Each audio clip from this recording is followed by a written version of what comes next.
नमस्कार दोस्तों, मैं डॉक्टर स्वप्निल सागर जैन निरामय होम्योपैथी के अपने इस यूट्यूब चैनल पर आप सभी का बहुत बहुत स्वागत करता हूं। दोस्तों, आज हम बात करेंगे डायबिटीज़ यानी कि मधुमेह के बारे में। तो मैं आपको बताऊंगा कि डायबिटीज़ क्या है, ये कितने प्रकार की होती है, इसके क्या क्या सिम्टम्स होते हैं और किन होम्योपैथिक दवाओं से हम डायबिटीज़ को पूरी तरह से कंट्रोल कर सकते हैं। तो इस वीडियो में बने रहिए अंत तक मेरे साथ, और अगर अभी तक आपने मेरा चैनल सब्सक्राइब नहीं किया है तो मेरे चैनल को सब्सक्राइब जरूर करें। दोस्तों, आज के भागदौड़ भरे जीवन में जिस बीमारी के कारण हमारे शरीर को सबसे ज्यादा खतरा है वो है डायबिटीज यानी कि मधुमेह। बहुत सारे लोग मधुमेह यानी कि डायबिटीज को धीमी मौत भी कहते हैं, और इसका कारण ये है कि जिन लोगों में डायबिटीज डेवलप हो जाती है उनके पूरे शरीर में धीरे धीरे ये फैलने लगती है और बहुत सारे ऑर्गन्स को डैमेज करके बहुत सारी नई नई बीमारियां उनके शरीर में प्रोड्यूस करने लगती है। जैसे कि ये किडनी को खराब करती है, लीवर को खराब कर देती है, हमारी आंखों को खराब कर देती है, पैरों में खराबी आने लगती है जिसके कारण पैरों में दर्द होने लगता है, आंखों में डायबिटिक रेटिनोपैथी डेवलप होने लगती है। इसी कारण डायबिटीज को कंट्रोल में रखना बहुत जरूरी है। डायबिटीज का उचित ट्रीटमेंट करना दोस्तों बहुत ज्यादा जरूरी है। तो दोस्तों, डायबिटीज आखिर है क्या? हमारी बॉडी में पैंक्रियास से एक इंसुलिन हार्मोन सीक्रेट होता है जो हमारी बॉडी में ग्लूकोज का मेटाबॉलिज्म करता है, यानी कि ग्लूकोज का डाइजेशन करता है, और उसके कारण हमें एनर्जी मिलती है।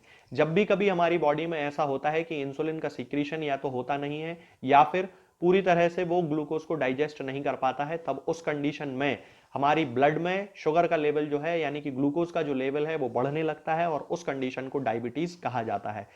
सामान्यतः दोस्तों, डायबिटीज जो होती है वो चार प्रकार की होती है: type 1 diabetes, type 2 diabetes, gestational diabetes और अदर स्पेसिफिक कॉजेज के कारण होने वाली डायबिटीज। टाइप 1 जो डायबिटीज होती है दोस्तों, उसमें किसी जेनेटिक इफेक्ट के कारण हमारी बॉडी में जो पैंक्रियास होता है उसके अंदर इंसुलिन का फॉर्मेशन ही नहीं होता है और उससे इंसुलिन का सीक्रेशन नहीं होता है, जिसके कारण जन्मजात हमारी बॉडी में शुगर का जो लेवल है वो बढ़ता है, और उस कंडीशन को टाइप 1 डायबिटीज कहा जाता है।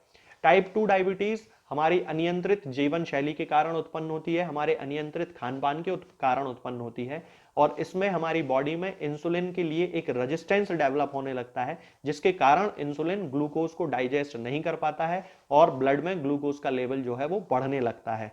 तो दोस्तों, हम अपनी जीवन शैली में परिवर्तन करके टाइप 2 डायबिटीज मेलाइटस को पूरी तरह से कंट्रोल कर सकते हैं। इसके अलावा गैस्ट्रेशनल डायबिटीज दोस्तों प्रेग्नेंट महिलाओं में होती है। सामान्यतः जितनी भी महिलाओं में प्रेगनेंसी होती है उनमें 2 से लेकर 10% तक महिलाओं में गैस्ट्रेशनल डायबिटीज देखी जाती है, और इसके अलावा और भी बहुत सारे छोटे छोटे कारण होते हैं जिनके कारण बॉडी में डायबिटीज डेवलप होती है, उनको अदर स्पेसिफिक कॉजेज के कारण होने वाली डायबिटीज में लिया जाता है।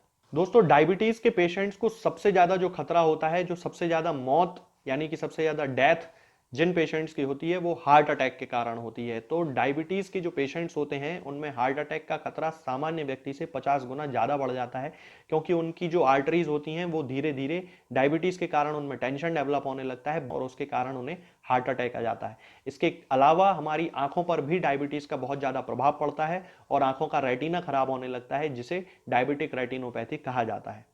अब हम बात करते हैं डायबिटीज के लक्षणों के बारे में, यानी कि इसके सिम्टम्स के बारे में, कि किन सिम्टम्स से हमें पता चल सकता है कि व्यक्ति के शरीर में शुगर का जो लेवल है वो बढ़ रहा है। तो इसके सबसे जो प्रमुख सिम्टम्स हैं वो है बार बार पेशाब लगना, यानी कि बार बार यूरिन जाना। इसके बाद बहुत ज्यादा प्यास पेशेंट को लगती है, उसका मुंह लगातार सूखा हुआ रहता है, बहुत ज्यादा उसके अंदर चिड़चिड़ापन रहता है, थकान रहती है शरीर। कई बार ऐसा होता है पेशेंट्स में इमेशिएशन डेवलप होने लगता है, यानी कि उस खान पान अच्छा होने के बाद भी उनका शरीर जो है वो दुबला पतला होने लगता है। इसके अलावा बहुत सारे लोगों में नींद ना आना, आंखों की रोशनी कम होते चले जाना, किसी भी जख्म का देर से भरना, और उनके शरीर में छोटे छोटे फोड़े फुंसियां होते रहना, और हाथों में, पैरों में और गुप्तांगों में खुजली वाले जख्म हो जाना, ये सारे डायबिटीज के सिम्टम्स होते हैं। चलिए दोस्तों, अब मैं आपको बताता हूं कि हम टाइप 2 डायबिटीज को कंट्रोल करने के लिए किन होम्योपैथिक दवाओं का इस्तेमाल कर सकते हैं। दोस्तों, होम्योपैथिक दवाइयों का टाइप 2 डायबिटीज के केसेस में बहुत अच्छा रोल देखा जाता है और शुगर के लेवल्स को कंट्रोल करने में बहुत आसानी होती है। तो इसमें सबसे पहली जो मेडिसिन आती है दोस्तों वो है सिफेलेंड्रा इंडिका। ये एक बहुत अच्छी मेडिसिन है दोस्तों। हमें इसका मदर टिंचर यूज करना है, और इसके मदर टिंचर की 15-15 बूंद दिन में 3 बार आधे कप या 1 कप पानी में मिलाकर पेशेंट्स को देना है। इसके जो पेशेंट्स होते हैं उनमें डायबिटीज के सारे सिम्टम्स देखने को मिलते हैं, जैसे कि बार बार बाथरूम जाना, बार बार यूरिन की इच्छा होना, प्यास बहुत ज्यादा लगना, चक्कर आना और घबराहट होना। इसके बाद अगली मेडिसिन आती है दोस्तों साइजीजियम जम्बोलेनम। ब्रिटिश मेडिकल जर्नल में एक रिसर्च प्रकाशित हुआ कुछ समय पहले, उसमें यह बताया गया है कि साइजीजियम जम्बोलेनम का जो लोग यूज करते हैं डायबिटीज के केसेस में, उनका ब्लड शुगर लेवल बहुत हद तक कंट्रोल में रहता है। हमें इसका मदर टिंचर यूज करना है। इसके मदर टिंचर की 15 बूंद दिन में 3 बार आधे कप या 1 कप पानी में मिलाकर पेशेंट्स को देना चाहिए। इसके बाद तीसरी मेडिसिन आती है दोस्तों एब्रोमा अगोस्टा। एब्रोमा अगस्टा का भी मदर टिंचर हमें यूज करना है और इसकी 15-15 बूंद दिन में 3 बार आधे कप या 1 कप पानी में मिलाकर पेशेंट्स को देना चाहिए।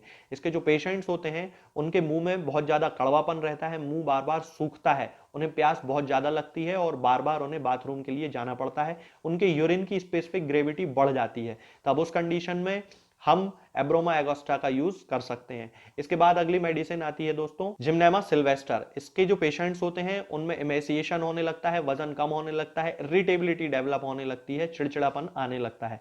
तब उस कंडीशन में हमें जिम्नेमा सिल्वेस्टर का मदर टिंचर 15-15 बूंद दिन में 3 बार आधे कप या 1 कप पानी में मिलाकर पेशेंट्स को देना चाहिए। इसके बाद एक और मदर टिंचर आता है दोस्तों जिसे कहते हैं हेलोनियास डायोएका।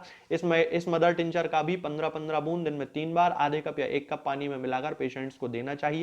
इसके पेशेंट्स में यूरिन बार बार जाने के साथ साथ यूरिन में शुगर आने लगती है और एल्ब्यूमिन की मात्रा भी बढ़ जाती है। तब उस कंडीशन में हम उन पेशेंट्स को हेलोनियास का मदर टिंचर दे सकते हैं।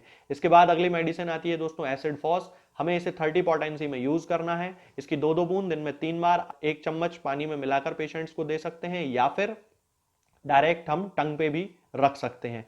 इसके जो पेशेंट्स होते हैं उनमें डायबिटीज के कारण डेबिलिटी डेवलप होने लगती है, फिजिकल टायर्डनेस रहती है उनको बहुत ज्यादा और उनकी स्ट्रेंथ में कमी आने लगती है, बहुत ज्यादा थके हुए रहते हैं वो लोग, फटीग उनमें बहुत ज्यादा रहती है। तब उस कंडीशन में हमें एसिड फॉस 30 पोटेंसी में 2-2 बूंद दिन में 3 बार उन पेशेंट्स को देना चाहिए। दोस्तों अब मैं आपको बताता हूं एक ऐसा कॉम्बिनेशन जिसका उपयोग करके हम ब्लड में शुगर के लेवल को काफी हद तक कंट्रोल कर सकते हैं और इसमें आपको 3 मदर टिंचर्स लेकर आना है दोस्तों। सबसे पहले साइजीजियम जम्बोलेनम का मदर टिंचर लेकर आना है। उसकी 15-15 बूंद दिन में 3 बार आधे कप या 1 कप पानी में मिलाकर पेशेंट्स को देना है। उसके बाद हमें एक कॉम्बिनेशन तैयार करना है सेफेलेंड्रा इंडिका का और एब्रोमा अगस्टा का। इन दोनों को 30-30 ml की मात्रा एक 60 ml या 70 ml की शीशी में आप उनको इकट्ठा कर लें और उनको अच्छे से शेक कर लें और उसके बाद उसमें से 15-15 बूंद दिन में 3 बार आधे कप या 1 कप पानी में मिलाकर पेशेंट्स को दें। इसके साथ में एसिड फॉस 30 पोटेंसी में 2-2 बूंद दिन में 3 बार पेशेंट्स को देना है। इन चारों मेडिसिन के यूज से हम पेशेंट्स में डायबिटीज के यानी कि ब्लड में शुगर के लेवल को बहुत हद तक कंट्रोल कर सकते हैं और कई मामलों में डायबिटीज यदि शुरुआती अवस्था में है तो उसे पूरी तरह से ठीक भी किया जा सकता है। तो दोस्तों आज के लिए फिलहाल इतना ही। आगे के वीडियोस में हम बात करेंगे कुछ और नई बीमारियों और उनकी होम्योपैथिक दवाओं के बारे में। तब तक के लिए जय हिंद, जय भारत। दोस्तों होम्योपैथिक दवाओं को खाने का सबसे अच्छा तरीका होता है कि हम हमेशा खाली पेट इन दवाओं को खाएं। जिन दवाओं को दिन में केवल एक बार खाना है उन्हें सुबह खाली पेट खा लेना चाहिए, मुंह में अच्छे से कुल्ला करके, गार्गल्स करके मुंह को साफ कर लेना चाहिए और उसके बाद हमें होम्योपैथिक दवाई खा लेना चाहिए। जिन दवाओं को दिन में 2 बार या 3 बार या 4 बार खाना होता है उन दवाओं को खाली पेट खाने का मतलब होता है कि हम उन दवाओं को खाने के लगभग आधे घंटे पहले या फिर 2 से ढाई घंटे बाद ही खाएं और उस स्थिति में भी हमारे मुंह में किसी भी वस्तु का, किसी भी चीज का स्वाद नहीं होना चाहिए, ना ही हमारे मुंह में किसी भी चीज की गंध होना चाहिए, जिससे कि ये होम्योपैथिक दवाएं हमारे शरीर पर बहुत अच्छे तरीके से काम कर सकती हैं।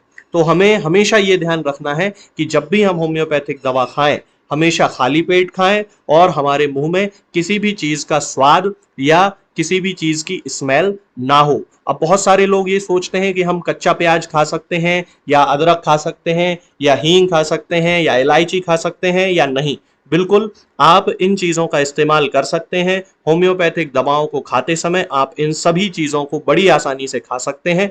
बस याद ये रखना है कि जब भी आप होम्योपैथिक दवा खाएं इनमें से किसी भी वस्तु का, किसी भी चीज का स्वाद आपके मुंह में ना हो। यानी कि जब भी आप इन्हें खाएं तो इनके खाने से या तो आधे घंटे पहले होम्योपैथिक दवा खा लें या फिर इन्हें खाने के 2-2.5 घंटे बाद, जब कि आपने मुंह में अच्छे से कुल्ला कर लिया हो, अच्छे से गार्गल्स कर लिए हो, तब इन होम्योपैथिक दवाओं को खाएं। तो आपको हमेशा होम्योपैथी के सबसे अच्छे रिजल्ट देखने को मिलेंगे। लोग गलती यही कर देते हैं कि वो प्याज खाना छोड़ देते हैं, कच्चा प्याज, लहसुन, अदरक, हींग सब खाना छोड़ देते हैं, लेकिन फिर भी उनको मुंह में सफाई ना होने के कारण होम्योपैथिक दवाओं का अच्छा रिजल्ट देखने को नहीं मिलता है। ये होम्योपैथिक दवाएं आपको किसी भी ऑनलाइन फार्मेसी पर या आपके घर के नजदीक किसी भी होम्योपैथिक मेडिकल स्टोर पर बड़ी ही आसानी से उपलब्ध हो जाएंगी। ये दवाएं हर होम्योपैथिक फार्मेसी पे उपलब्ध होती हैं, हर ऑनलाइन फार्मेसी पर उपलब्ध होती हैं, इसलिए आप वहां से इन दवाओं को प्राप्त कर सकते हैं। निरामय होम्योपैथी क्लिनिक से ना ही किसी मरीज को कोई दवा बेची जाती है और ना ही कोई दवा भेजी जाती है, इसलिए अपने नजदीकी होम्योपैथिक मेडिकल स्टोर या ऑनलाइन फार्मेसी से ही इन दवाओं को प्राप्त करें।